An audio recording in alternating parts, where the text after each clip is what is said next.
សួស្តីពុកម៉ែបងប្អូនប្រិយមិត្តជាទីគោរពសូមស្វាគមន៍មកកាន់ Channel ឆ្នោតផ្សងសំណាងរបស់ Admin ថ្ងៃនេះ Admin មានលេខតម្រុយល្អៗរបស់ឆ្នោតយួនសម្រាប់យកមកចែកជូនពុកម៉ែបងប្អូននៅថ្ងៃទី16 ខែ 12 ឆ្នាំ 2025 នេះ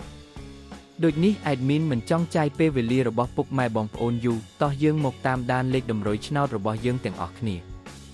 សម្រាប់លេខតម្រុយ2លេខមានលេខ56លេខ22និងចុងក្រោយលេខ71សម្រាប់លេខតម្រុយអូស2លេខមានលេខតម្រុយទី1អូស50និងលេខតម្រុយចុងក្រោយអូស20សម្រាប់លេខតម្រុយ3លេខមាន5105គុណនិង7222គុណសម្រាប់លេខតម្រុយថ្ងៃនេះ Admin សូមជូនពរឲ្យពុកម៉ែបងប្អូននិងប្រិយមិត្តទាំងឡាយជួបតែសំណាងល្អទាំងអស់គ្នាហេងមានលាភមានជ័យ